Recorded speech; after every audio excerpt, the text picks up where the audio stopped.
everyone, and welcome to Global Outlook. I'm Mary Sitt. What direction should a community college take to attract students? And what's the relevance of community colleges now that the pandemic is winding down? Our next guest has 25 years of experience in higher ed. Dr. Michael Edwards, Interim President of HCC Northeast College. He holds degrees from Rice University with majors in legal studies and political science, and also a doctorate in jurisprudence from the University of Texas. Dr. Edwards, thanks for being with us. It's great to be with you and others. Thank you for inviting me. I look forward to it. You have been interim president of the Northeast College since January of this year. What's your vision for this college? Well, there are three aspects of what we're trying to do right now. You know, community colleges are key to economic redeployment and recovery for the state of Texas. So locally, what we need to do is ensure that we provide the student experience, a successful student experience, provide the outreach we need, and equip our students with the resources, wraparound resources for their success, such as financial aid. Some may be challenged with shelter or food. So we need to take a holistic approach to ensure their success. So what we're trying to do at Northeast College is not only regain some sense of normalcy in terms of staffing on our 5 campuses, but also provide the type of support the students need to succeed. So when you talk about support, you talked about giving out laptops to students, food giveaways. I mean, what we have food giveaways. We have a pantry. We do have a very strong support mechanism in terms of assessing their needs. We do have laptops available. We do have that because many of our students at this point still engage online in either hybrid or online education, but that's not for everybody. So when we have face-to-face courses and instructions, it then takes a whole different dynamic. And not only in the instruction and a location, but also that environment for the students, whether it's a nurturing environment. At the end of the day, there may be students in the classroom, but it's still customer service. You know, our transactions, the way our people come across, the way we interact with the students, all of that's extremely important because it is those connections with the students that sometimes mean everything to success. Psychological safety, they may have a feeling appreciated, that they matter, and they matter to us. Dr. Edwards, I think that, you know, there's been news reports that enrollment in colleges all across the nation, not just community colleges, has gone down. How is HCC addressing that? And is it because of the pandemic? Did people just stop going to college? They had to just survive and, you know, stay inside and support their family? And what are the causes of the decline in enrollment, and what are you doing about it? Well, there are several things that we're doing. There are several initiatives, and most of it starts with communication and getting the word out of the services we do have. Financial aid has done a tremendous job system-wide that all of our colleges benefit from.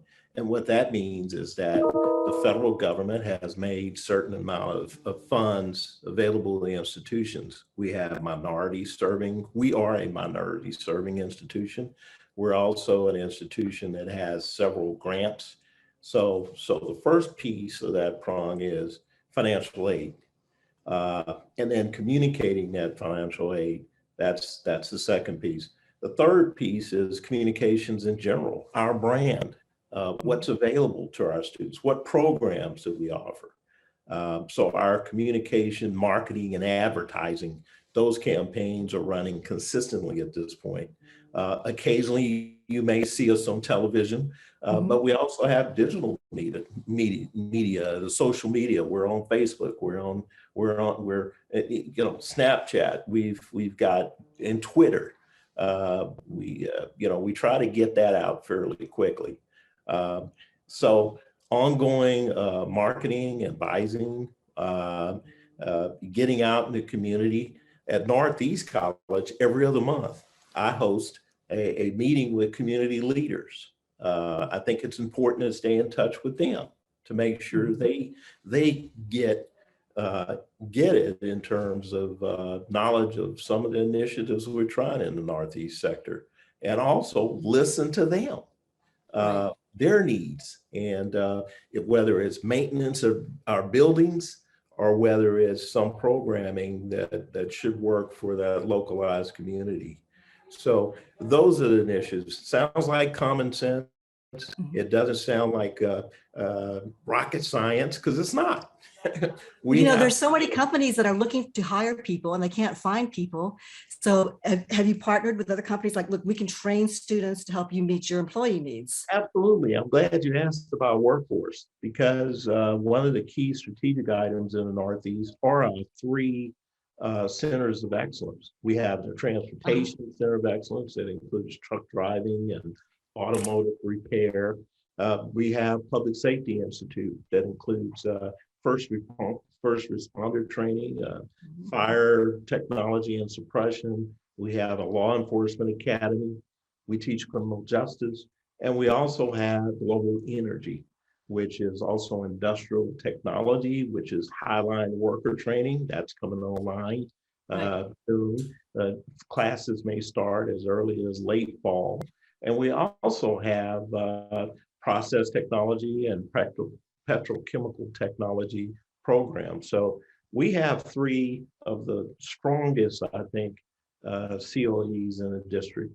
They're very prolific, and that's our workforce arm. Dr. Edwards, how do you inspire your team to share your vision? To carry all this, you have to have a strong team to help carry out that vision. As an Absolutely. interim president stepping in, how do you inspire them? Well, let me just say this. Hopefully, by example, I'm a workaholic, so I'm always working, and I'm accessible, so folks can always reach me day or night. But we also try to establish team norms, and what that means is our executive team, which is our deans and our COO, we meet regularly and every other week. And then once a month, I have a management team, which includes all the campus managers, includes many of the shared services, such as student services, their managers and directors.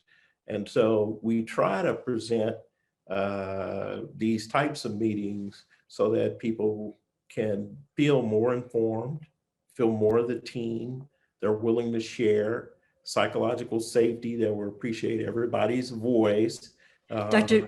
Edwards, we have 1 minute left. Tell me, Okay, what's the or I could future talk of about, community colleges? What's the future? What do you see ahead? well, 5 years, 10 years from now, 20?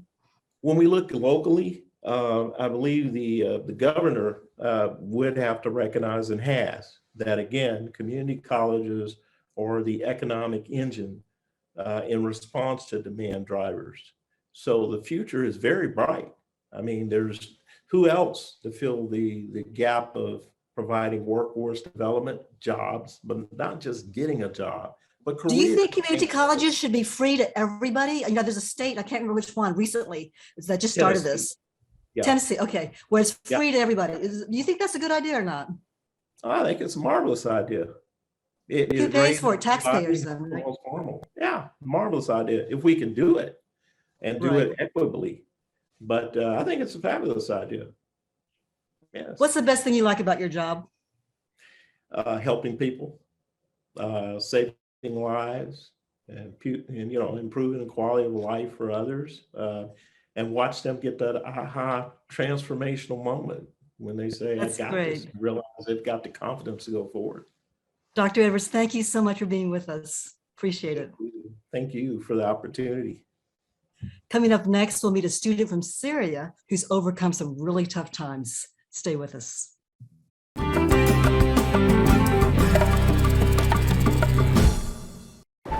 Natural disasters are a fact of life in the U.S. And between activities and school, chances are you won't be with your kids when they happen. Will they know what to do? Ready.gov/kids can help your children feel prepared, not scared. So talk with your family today. I want to eat apples and bananas. I need to eat apples and bananas. Why can't I eat apples and bananas? Support the Feeding America nationwide network of food banks to help provide meals to those in need. Join us at feedingamerica.org. Sometimes what you need just shows up. Houston Community College has your back, whether you're knocking out some basics or upping your game for a better job. Enroll today for spring classes and frame your future with HCC.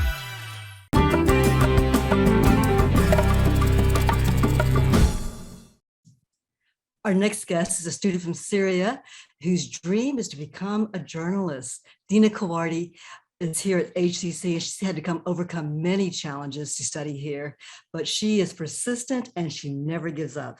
Dina, thanks for being with us. Thank you. It's my pleasure, Ms. Nai. So how did you choose HCC as your college? Actually, my friends already graduated from HCC and they told me good things about it, and they told me how the good professors they are. So that what made me transfer to HCC.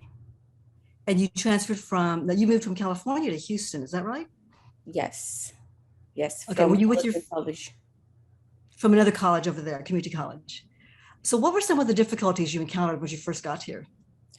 The first hard thing was that they didn't take the transcript. Since you move from college to college, you have to redo everything. Even they had me take the TSI again and the English test, and I retake so many classes for that. But since I passed the TSI, I didn't have to take the English class again.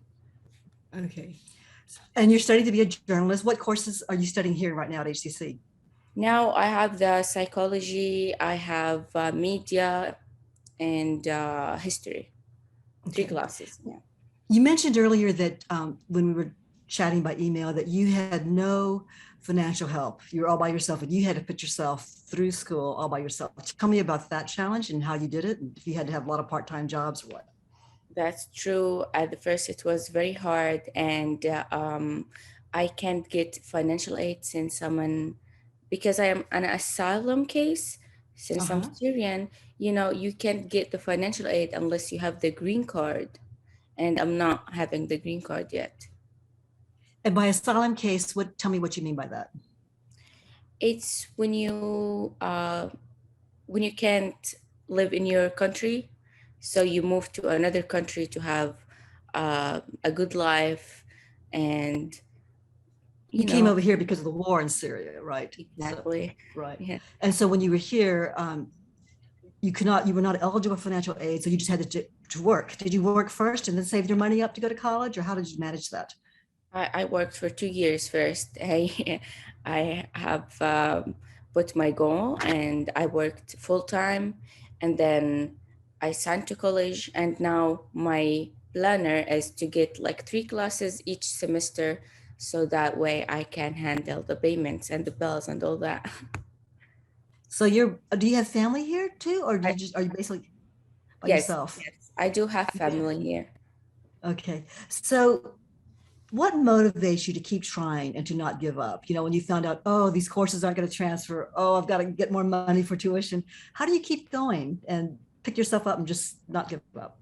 Exactly. My goal is remaining on my mind. Every time I wake up, I tell myself that I will be there and I can do it. And my mom always pushed me through the days. Are you the first one in your family to go to college? I'm the oldest, yes. And the first one. So you're sort of setting the role model for everyone else. So that's tough. There's no one else to go to for questions. So what do you do when you don't know what to do? Do you go to advisors or other students, or what has helped you at HCC? I have friends. They always advise me if I have any question. I ask them, since they're already graduate from there, so they know better information. So that way they help me a lot with that. So tell me, why do you want to become a journalist? And did you have that desire when you were a little girl, or did you just recently decide this is what I want to do? It's something I desired since I was a kid. Like, I love to go meet people. I am an extrovert, so I like talking, type, and write whatever I feel. I used to write poems when I was younger. Uh-huh. So I was like, maybe I can be something in this industry. That's great. So if you had to give advice to other students from other countries, international students, what would you tell them to be successful here at HCC? The best thing is do not give up no matter what happened, because you know life do a lot of things for you that makes you need to quit, or that makes you depressed. But you know, it's all in your mind. If you love something or if you want to do something, you have to fight for it. If you love something, you have to fight for it. Can you give me some examples of how you did that with HCC? Example, that when I transferred like 2 years from my studying, they didn't count, and I like everyone told me it's fine, like in America you don't have to study, you can work anything and you can get money from any work. But no, this is what I want, this is my dream, so I will work on it. And you want to be a TV journalist, is that right? Yes. On camera? Mhm. Are there certain stories that interest you that you'd like to cover, or certain topics as a journalist? What do you mean? Like, do you want to, focus on current, like politics or women's issues or lifestyle issues or that kind of thing? I would love Education. to be more focusing on women issues and kids issues as well. You know, Okay. because And kids, when sorry. kids issues, what kind of, like what? You know, because kids, when they have problems, if we didn't like find a solution or we fix the problems when they get older, we can have a bad thing if we didn't fix whatever happened in the past.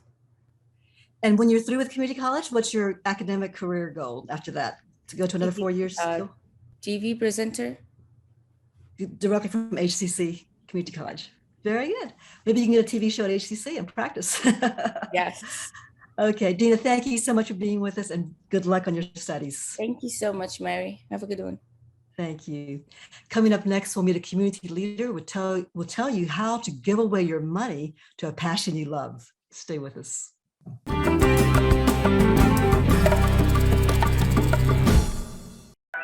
La forma en la que ves tus opciones puede cambiar en un minuto.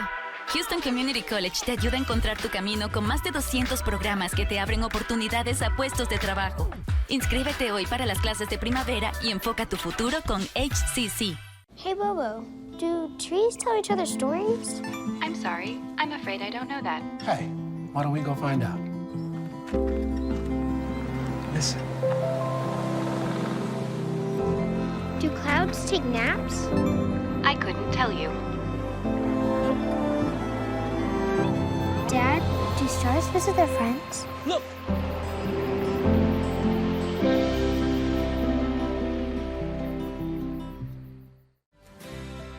That one day at PE when they were like yelling at me and then you just linked arms with me, I don't think you know how much like that helped me. I finally like knew that I had somebody.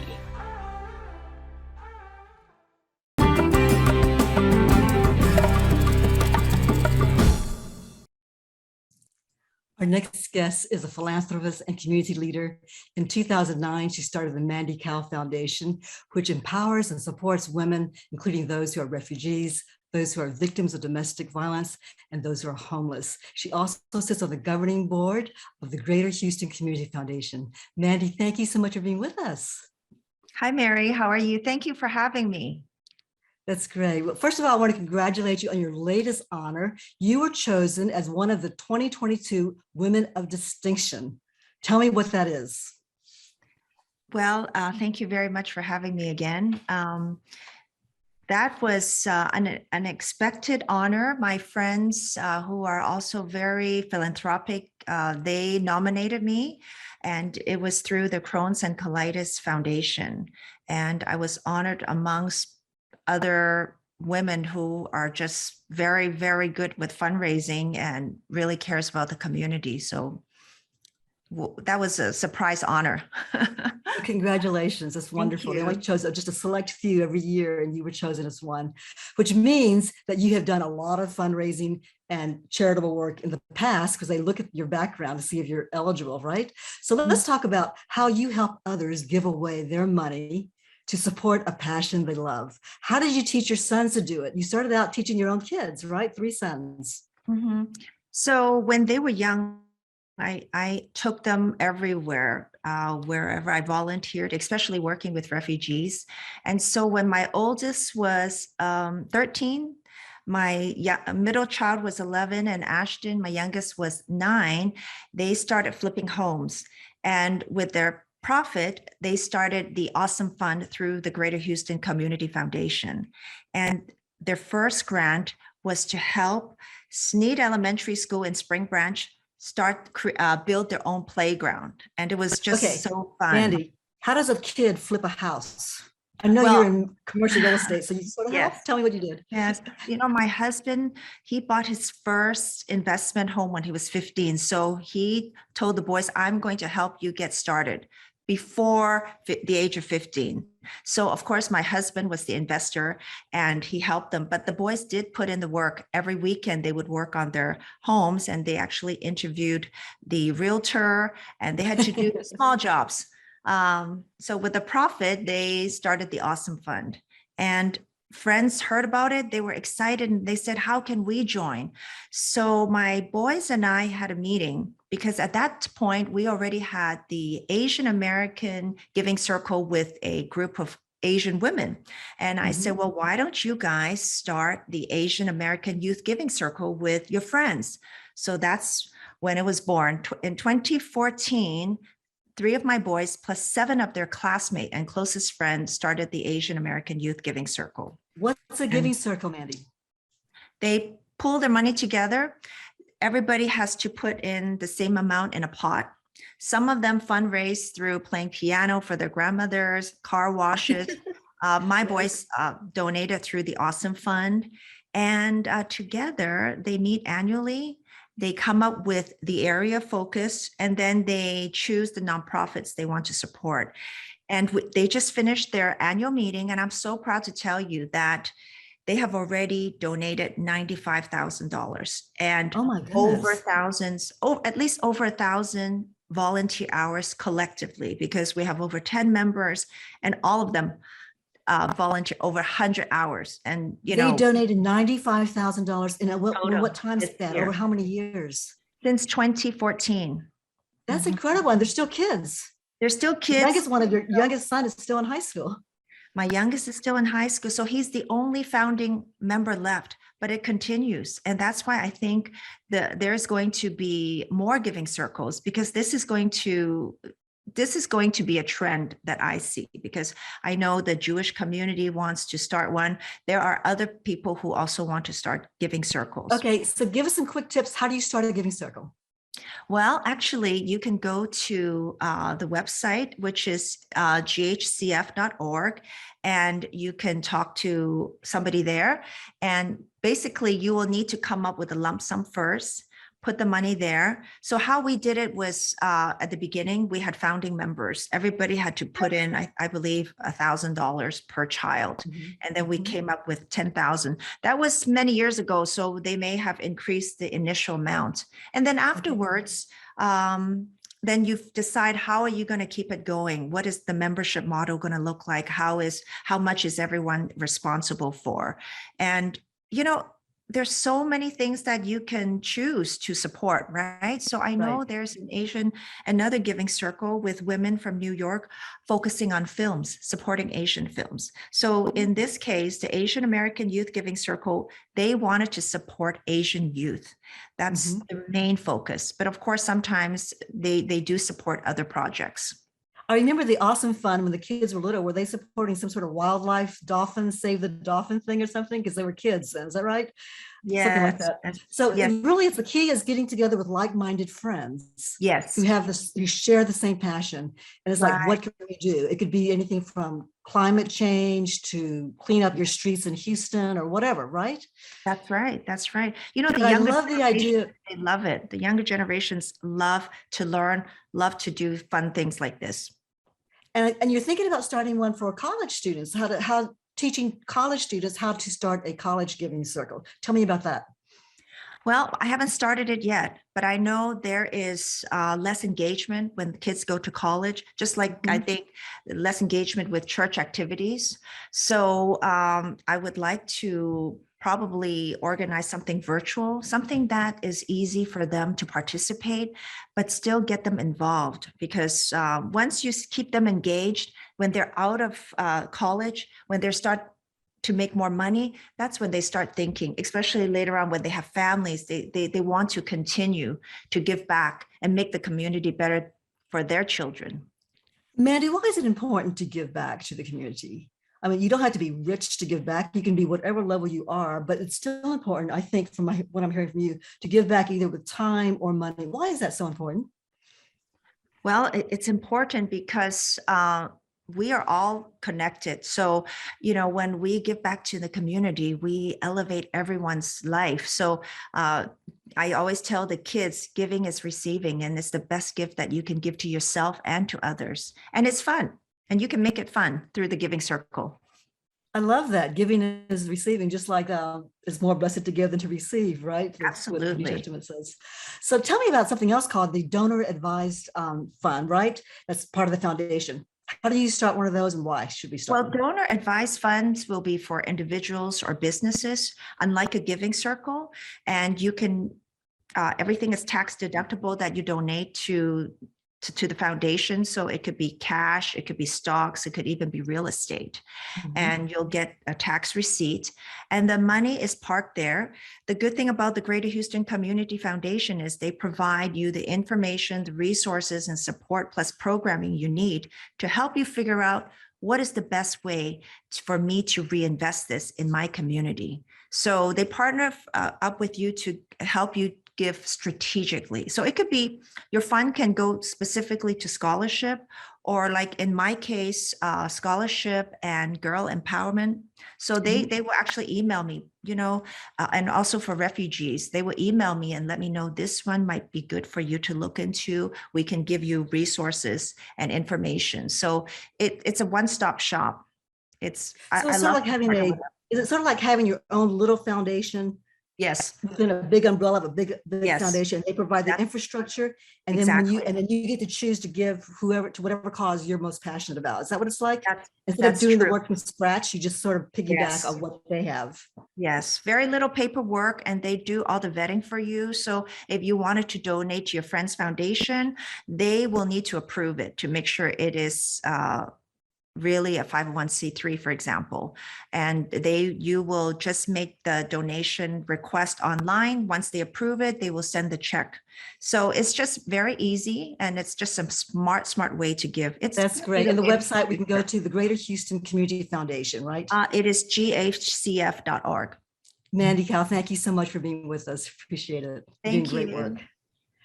So that's all for this edition of Global Outlook. We'll see you again on Comcast Channel 19 every Friday and Sunday at 7:30 a.m. and p.m. plus Saturday at 10 a.m. You can also catch podcasts to go on our website, hccs.edu/podcast, or watch the full video version 24/7 on HCC's YouTube channel.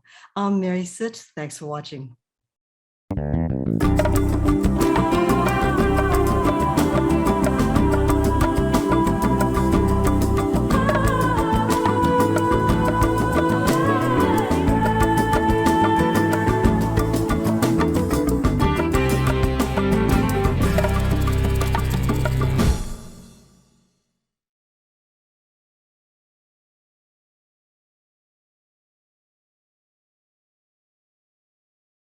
The faculty at HCC represents the best of the city. They're committed to getting our students to their goals. HCC, for everyone, anytime, any way. When I was your age, I was just like you, fascinated by stars.